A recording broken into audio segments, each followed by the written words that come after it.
அனைவருக்கும் வணக்கம். இன்று ஒரு சட்ட தகவல். இன்றைய தகவலில் உயில் எழுதி 30 ஆண்டுகள் ஆகிவிட்டது, அதனால் அதை நிரூபிக்க வேண்டுமா என்பதனை பற்றி இந்த காணொளியில் காணலாம்.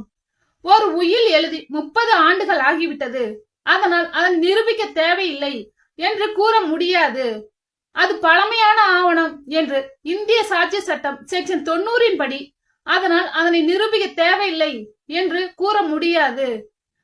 கட்டாயம் அதில் கையெழுத்திட்ட 2 சாட்சிகளை வைத்து அதனை நிரூபணம் செய்ய வேண்டும் என்று மாண்புமிகு சென்னை உயர்நீதிமன்றம் இந்த வழக்கில் தீர்ப்பு சொல்லியுள்ளது. 2024 வேலின் number 4 current Tamil Nadu cases page number 225 என்ற வழக்கில் தீர்ப்பு சொல்லியுள்ளது. எனவே உயிலை கட்டாயம் கையெழுத்திட்ட சாட்சிகளை வைத்து நிரூபிக்க வேண்டும் என்று இந்த வழக்கில் தீர்ப்பு சொல்லப்பட்டுள்ளது. நன்றி, வணக்கம்.